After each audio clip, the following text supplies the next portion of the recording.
हर दिन एक भिखारी दरवाजे के पास आकर भीख मांगता था और घर का मालिक हमेशा घर के बाहर आते ही उसे देखकर फिर जाया करता। कई बार उसके लिए गालियां भी बकता।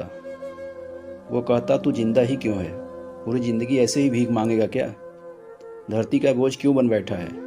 और कभी कभी उस भिखारी को गुस्से में वह धक्का भी मार दिया करता।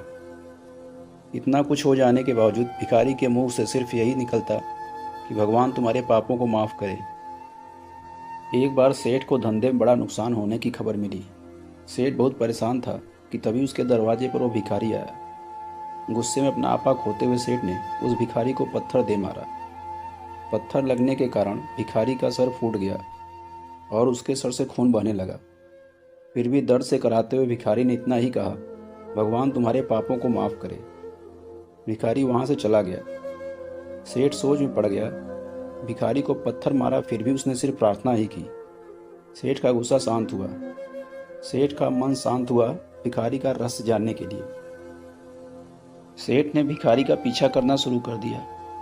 भिखारी जहाँ जहाँ जाता सेठ उसके पीछे जाता। सेठ ने देखा कि कोई उसको खाना देता, कोई उसको मारता, कोई अपमानित करता तो कोई गाली देता। लोग भिखारी के साथ चाहे जैसा व्यवहार करते, लेकिन भिखारी सबके लिए एक ही प्रार्थना करता, भगवान तुम्हारे पापों को माफ़ करे।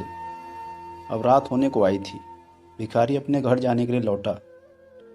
वो अपने घर पहुंच गया, लेकिन सेठ अब भी उसका पीछा ही कर रहा था।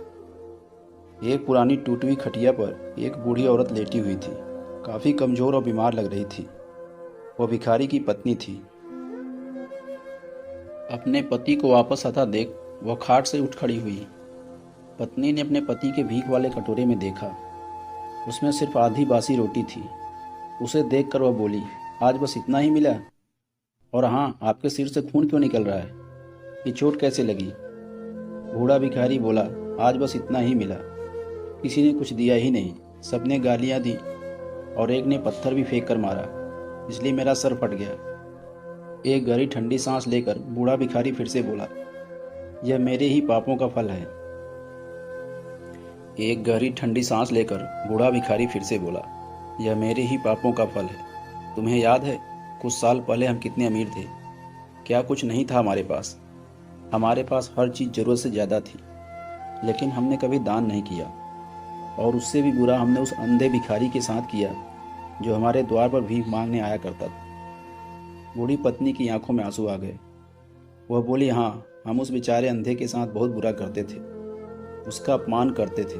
उसे खाने के लिए रोटी की जगह कागज़ दिया करते थे। उसका मजाक उड़ाया करते थे और कभी कभी मारा भी करते थे। मैंने कभी उसको रास्ता नहीं दिखाया। एक बार मैंने उसके मुंह पर मिट्टी भी फेंकी थी और वह हमेशा दुखी होकर यही कहता कि भगवान तुम्हें तुम्हारे किए की सज़ा देगा। भगवान तुम्हारे पापों की सज़ा जरूर देगा। उसका श्राप सच हुआ और हम इस दुख भरी जिंदगी में आ गए। भिखारी बोला, हाँ, उसका श्राप सच हुआ, इसलिए मैं किसी को बद्दुआ नहीं देता। चाहे कोई मेरे साथ कैसा भी बर्ताव करे, मैं हमेशा उसके लिए प्रार्थना करता हूँ। मैं नहीं चाहता कि कोई हमारे जैसी ज़िंदगी का अनुभव करे, किसी को भी हमारे जैसे दुखों का सामना करना पड़े। वो नहीं जानते कि वो कितना बड़ा पाप कर रहे हैं, इसलिए अनजाने में हुए पाप की ऐसी सज़ा किसी को भी मिले मैं नहीं चाहता। सेठ वहीं पर छुप कर सारी बातें सुन रहा था। अब उसे सब कुछ समझ में आ गया था। भिखारी और उसकी पत्नी ने वह आधी रोटी मिल बांट कर खाए और भगवान को धन्यवाद बोलकर सो गए। अगले दिन भिखारी फिर से भीख मांगने गया। सेठ के घर के पास जाते ही सेठ ने पहले से ही गर्म रोटियां उसके लिए निकाल रखी थी। उसे देते हुए सेठ विनम्रता से बोला, माफ़ कर दीजिए बाबा, मुझसे बहुत बड़ी गलती हो गई। बूढ़ा भिखारी बोला, भगवान तेरा भला करे। इतना कहकर वो आगे निकल गया। इस कहानी से जो सीख लेने लायक है वो बड़ी ही सिंपल है कि आदमी चाहे किसी के बारे में बुरा कहे या भला करे, लेकिन भगवान सिर्फ कर्म के हिसाब से उसको फल देता है। क्या हुआ अगर भगवान नहीं दिखता? लेकिन यह बात बिल्कुल सच है कि उसके खाते में सबका हिसाब बहुत पक्का होता है।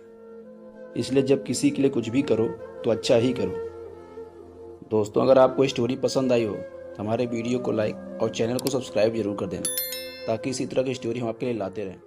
धन्यवाद।